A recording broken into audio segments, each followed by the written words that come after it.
Welcome to Safe and Sound, sponsored by White Mountain Fire and Life Safety. Today on the show we have Alysia Heward with the CASA of Navajo County, and you are the coordinator for them. And what does CASA stand for? CASA stands for Court Appointed Special Advocates. Okay, and how long have you been with CASA? I've been with the program since 2007. Okay, so quite some time. For a long time, yeah. I recently took over the coordinator position a few years ago. So as a coordinator, I'm assuming that you coordinate the people and the kids and the... So I'm over the volunteers. Okay. I like to, they call us supervisors, but I like to refer to myself more as a support for the CASAs, because I try and answer any questions they might have, help train them, guide them in the direction that that they need to go for to do their work as a volunteer. And what is that work? I mean, what is a CASA doing exactly? Because I hear it on the radio. I do. Sure. It's they're volunteers who are appointed by the judge, and they're representing a specific child or a family, a few children in a dependency case, which are children that have been removed from the home for abuse and neglect by the Department of Child Safety. Okay, that has to, yeah.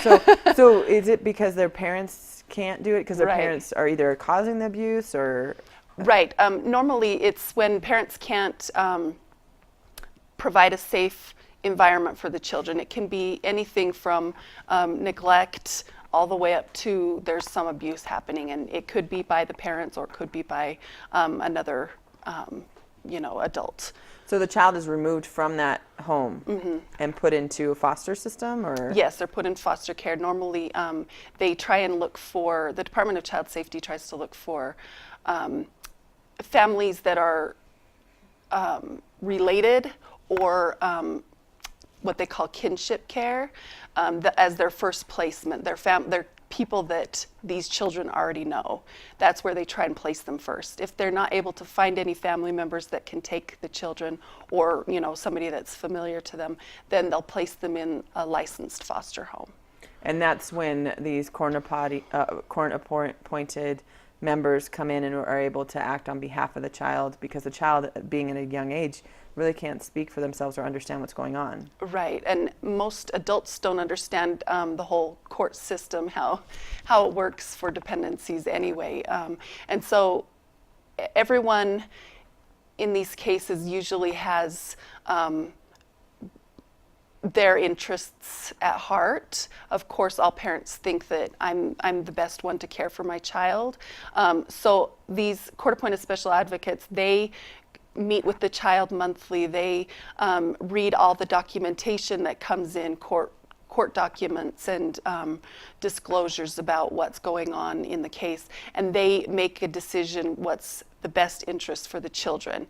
They don't have a paycheck or a buy-in for anyone except for the children, and so that's what makes them unique, in that they're not trying to side with one side or another. They just want to help the child and put them what's best for them. Yeah, and that's a great passion and focus to have, is because it is about the child. Yeah. Especially if they were survived an abusive or, neglectful situation. Yeah. They need somebody to advocate for them and to be on their side of the situation. So do you have a lot of CASAs, or? So right now I have 14. How many kids can they manage? Normally they have one case at a time, and it,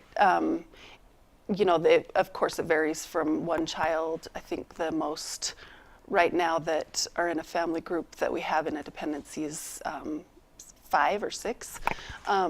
But for the most part, it's 1 or 2 kids that they're, and we have 115 kids in dependent care right now. And so, we're serving like 10% of the kids that are in care in our county, and so we really need a more lot more. volunteers. Yeah, we always need more volunteers. So How time consuming is it for these volunteers? it averages out. In the beginning, it's more because we provide training and certification. So there's in the beginning it's more hours, but it works out to be about 10 to 15 hours a month, depending on. Oh, that's nothing. Yeah, it's not bad.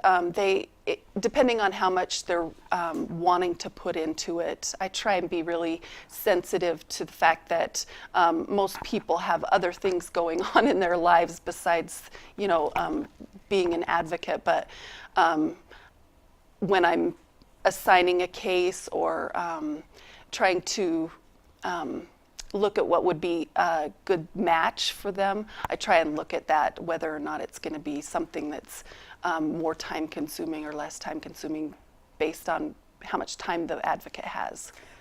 And some of these CASAs, how long have some of these CASAs been? Like the longest you have some have been there a long time? Yes, I have one CASA from Winslow. She's been a CASA for 22 years. Wow, that's amazing. Yeah. Good for her. Yeah, she's really dedicated, and Wow. she's handled, a few cases at a time even, so. Well, especially that, I mean, that's something that she can do. And how many, Yeah. I mean, just to think how many children that she actually contributed to Yeah, helping. She's helped a lot of kids. That what a heart. Yes. I think all of them are amazing and have yes. hearts of gold. I feel so blessed to be able to work with all of them, regularly and meet new people that are just ready to, jump in and help these kids. Because if you can't foster kids and you still want to help them, this isn't the next step. Because Yes, I understand exactly. as a foster parent, they need to focus on fostering that child. So they can't foster that child and be an advocate in the court system, or else they would be. Right. It's impossible. Yeah, well, because they have these kids in their home and they fall in love with them, and they sometimes are a little bit blinded by their love for the children. But these advocates, sometimes they recommend that the children be reunified with their parents, because the parents are doing what they need to so that they can get their children back. And so sometimes foster parents, it's hard for them to Let go. advocate for that. Oh, that and makes so sense. that's why we need these volunteers to be the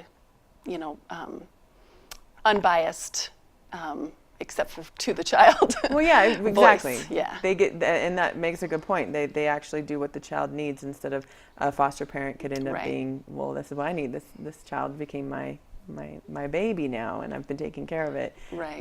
And you don't ever want And to we see need- that happening again. We definitely need foster homes, but if you don't feel like you can take a child into your home, then this would really be useful and helpful to those kids to become an advocate for them.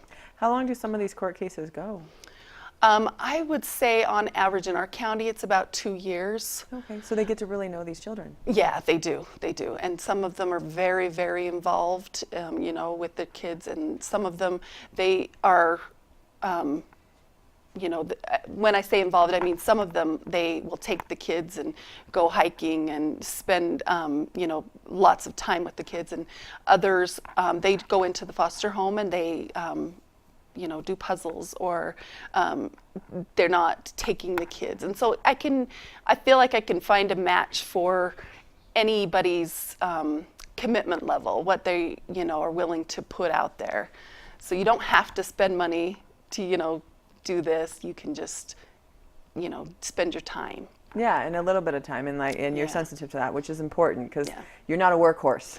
That's right. Which is nice, and you allow the CASA to decide what works for them, and you give them the options. I'm sure of that, which is I try good. my best to, fit what they need.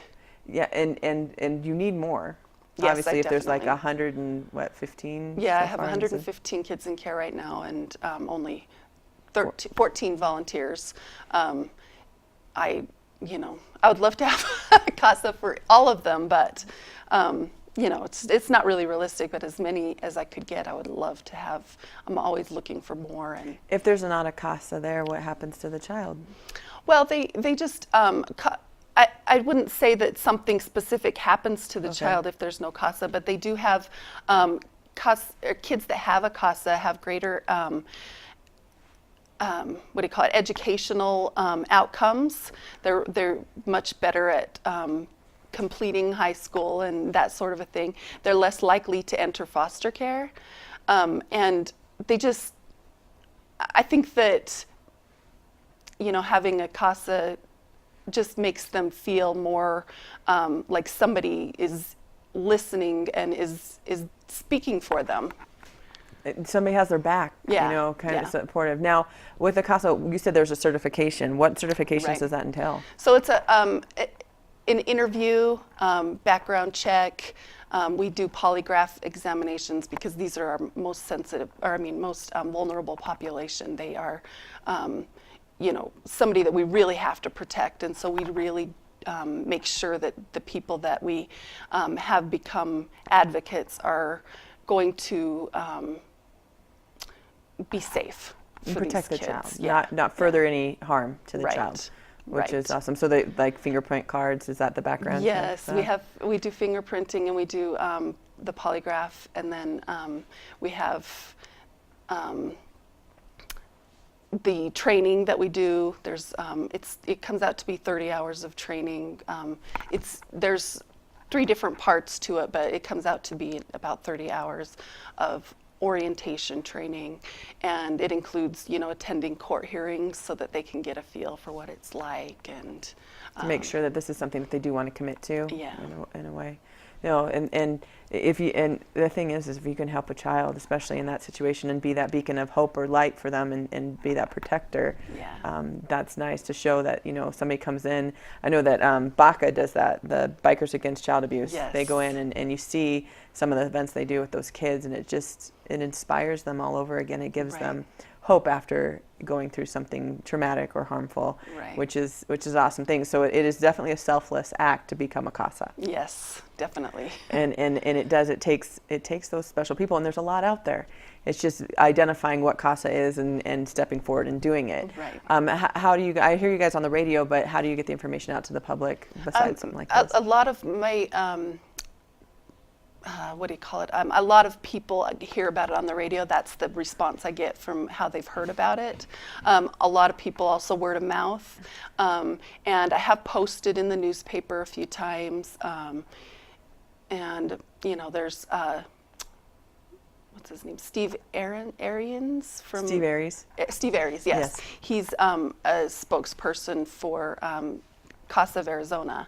Yeah, And 'cause he's down in been Phoenix. and Yeah. they did it. They recently had a telethon where we got some people that were interested, and so that was nice. That is awesome. Yeah. Well, and what would you say to somebody who's like, I want to, but I don't know, but I want to? I mean, you basically said it because you are considerate of their time, and you realize that they are selfless, and you do appreciate their time. But I mean, what would you say to those people who can't get over the hump? Like, I Yeah. want to, but I don't know.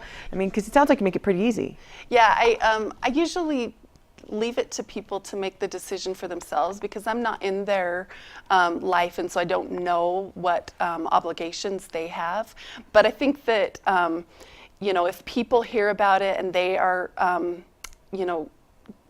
thinking about it, I think they continue to think about it until they're ready to commit to doing it. And I understand people work full time and they don't have time to do it sometimes at that moment. I just ask that they keep it in mind, and then once they do have more time open up in their day, that they consider it again, because these kids really do need They need this person. advocates. Yeah. Now, and so this advocate comes in and they read all the documentation, they explain it to the child. Do they speak for the child?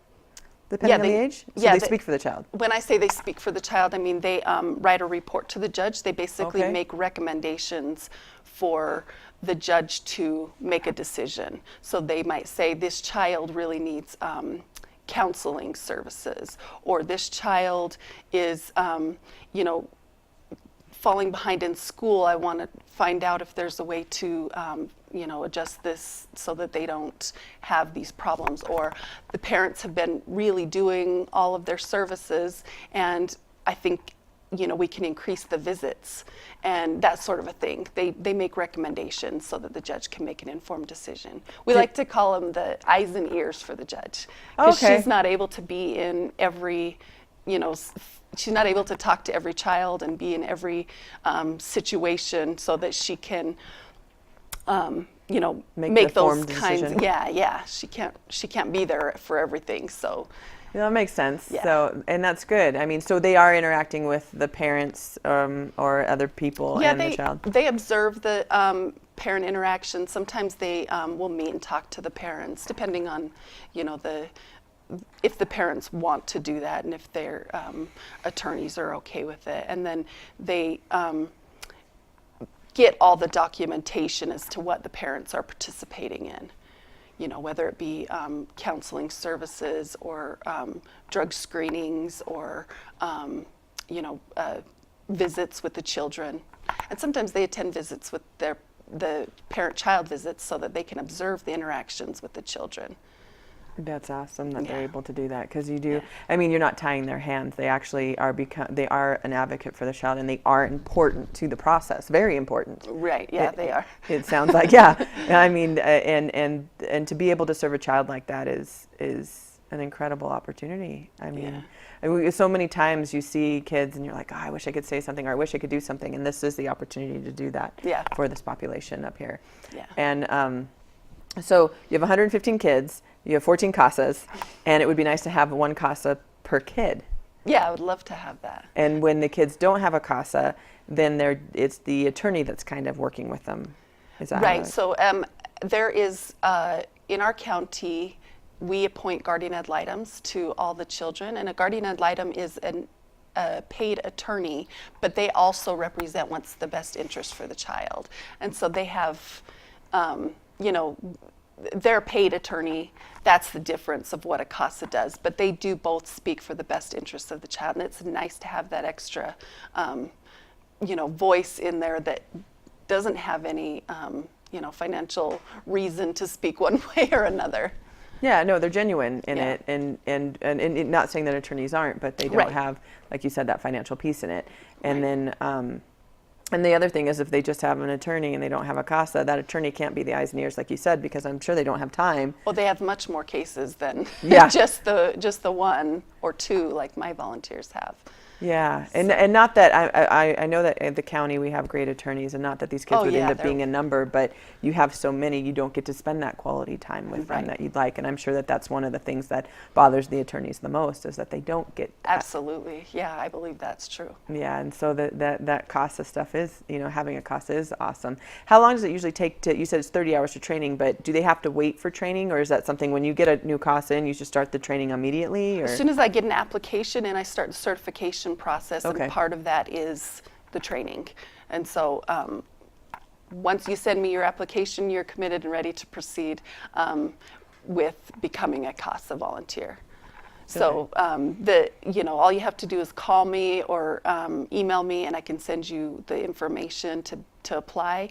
And then I always tell people, read through it and make a decision if it's going to fit for you, or if it's something that you feel like it's going to be, it's going to work in your situation.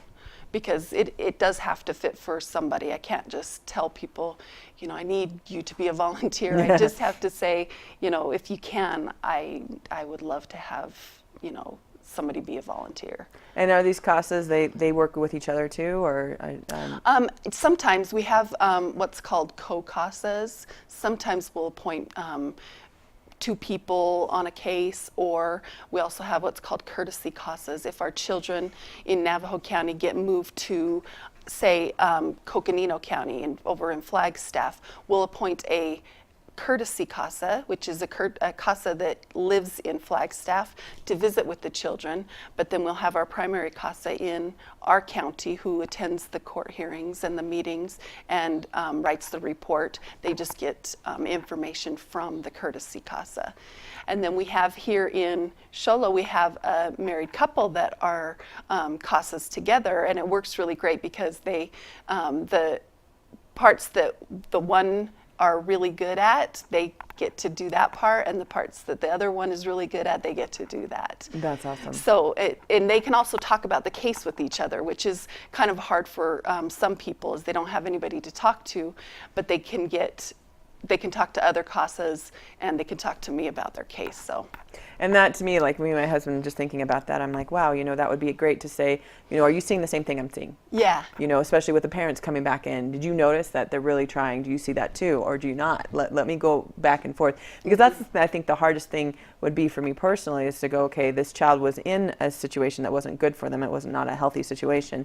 I don't want to put them back in that. I want to make for dang sure that this family and these parents are back on track and getting it good. And then I'd probably, after the fact and everything's done, maybe check up on once in a while, just be like, hey, how's everything going? Yeah. With my favorite little monster. Yes. Is he okay or is she okay? Yeah, so usually, you're taken off the case when the permanency is achieved, but a lot of CASAs still stay in contact because the family wants that contact, and so they do stay in contact with their kids a lot. Yeah, and just like you said with the foster care, they developed this relationship and care for this child, and I'm sure that's the same thing that happens with CASA. And how just what a great feeling to be able to help that child get through something, like that. And so I can assume that you have a lot of CASAs that stay for you have that one that's 22 years, but once you get a CASA, I'm pretty sure you probably keep them. Usually the only reasons they leave are because they moved or health issues. For the most part, people want to stay helping. And I love that. Yeah. No, because it's addictive after a while. You're like, wow, I helped that kid. Who else next? Let me help some more. Bring them on. So if somebody is interested in being a CASA or finding out more, where do you send them? You said you call you? Yes, they can call me at 928-524-4135, or they can send me an email or go to my my email is aheward@courts with an S .az.gov, and they can also go to casaofnavajocounty.org, and then you can put a request for information on there as well. And it'll come in, and then they can fill out an application and move forward with that process, which would be great if we could get some more people involved. Like, yes, it would. 50, come on, right? That's right. Overwhelm you. That would be great, right? That would be great. And so with the CASAs, is it a lot of, does it cost a lot of money, for them to do this? I mean, because there's running to the court and doing stuff like that. So right. So if they live in, say, for example, Sholo area, then they will have the expense of going to court. And I would say typically court hearings only happen about every 3 months at the most. And so it's not that often. It's an hour drive to the courthouse in Holbrook. And so that's probably where the most expense is going to come from, is to traveling, because our county is so spread out. Yes, so I do try and place, CASAs on cases where the kids are placed in the same town or fairly close to the same town, so that they're not having to spend a lot of money to travel. But and they can spend, like I said earlier, about as much as they feel like they're wanting to invest in it. If they want to, take the kids to the movie and spend money doing that, they can, or they can just come to the home and spend time visiting with the kids in the home, or going to a park, something that's free. So it's not there isn't really a financial side to it. Yeah, no. Other than their time, which is priceless. Yes. Yeah, well, and some people do have time. I'm sure that it's an older generation that you're getting with CASAs, because some of them are retired. Yeah, a lot of them are retired, but I am recently getting more that are working full time, and they just really want to help, and so that's really exciting for me. Yeah, no, that is exciting, because then it's getting a different demographic in there. Yes, and that helps. But I love my retired folks too. Well, they just have that knowledge and experience that is so helpful and good in this circumstance, and the kids just it's like another grandparent for them, and they just love that. And you again worked a lot with the foster homes. Well, not directly with the foster homes, but the CASAs will, be involved with the placement, which is foster home or family or kinship. Do you know if we have enough foster homes up here?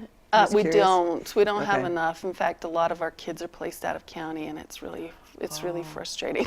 Yeah. Because, you know, I have to, you know, go those extra ways to get, you know, courtesy CASAs and things, and, you know. Because we don't have the resources We do here. have a need for more foster homes as well, yeah. Oh, wow. Well, maybe I'll have to do a show another time on that with somebody who knows about the foster homes and try Yes, to drum up some people absolutely. there. Yeah. So we're able to house about 115 here, or that's including the ones that have been outsourced. Well, we have, it's both. We have 115 that have been removed in Navajo County, Okay. and they're spread, you know, throughout the county and the state. And then Okay. there are some in our county from other counties.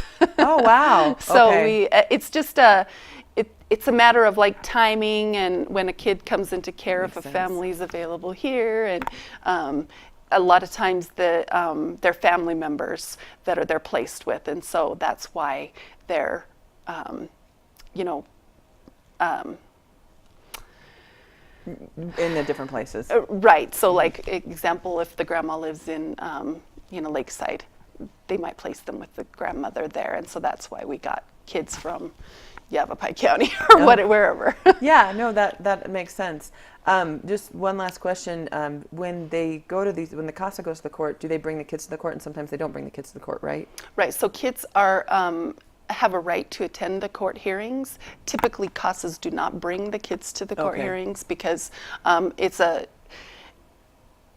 kids are in school usually, Okay. or if the kid wants to attend and asks the CASA to bring them, the CASAs might bring them to court. But typically, no, they don't bring them to court. So they're a true advocate. They're there talking to the judge as the kid and as Yes. advocating. Okay, wow. Yes, absolutely. Wow, that's That's how it That's a mostly huge- happens.